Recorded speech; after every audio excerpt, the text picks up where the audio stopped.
Дали знаете дека Втората Балканска војна почна на 29. јуни 1913 година со нападот на Бугарија врз нејзините дотогашни сојузници, незадоволна од српско-грчките територијални претензии и од тајните српско-грчки преговори. На 10. август 1913 е склучен Букурештскиот мировен договор, со кој е поделена етногеографска Македонија меѓу балканските држави, Грција, Бугарија и Србија и мал дел од новоформираната држава Албанија. Со тоа, големите сили сметаа дека конечно ќе го решат македонското прашање. Во периодот меѓу двете светски војни, македонците во овие држави немаа никакви политички и национални права. Друштвото на народите во својата анкета им даде право да се декларираат слободно, но како Срби, Бугари или Грци.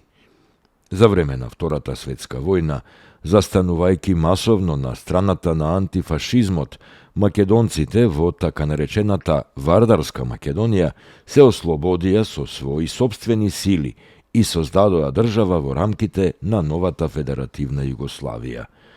Но македонското прашање за големите сили повторно се отвори во 1991 година, кога почна невидена дипломатска игра за деноминација на името, бришење на идентитетот и менување на македонската историја, која трае до денес.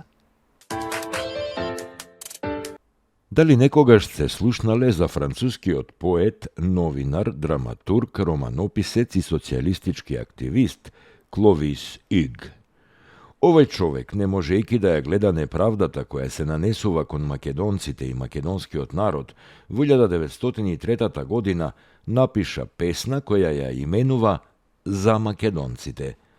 Песната е инспирирана од тешката и немирна положба на Македонија и во поетска форма го изразува ставот на француските социјалисти кон оваа намачена област, која сред цивилизираната Европа уште не успеала да го најде својот пат кон слобода.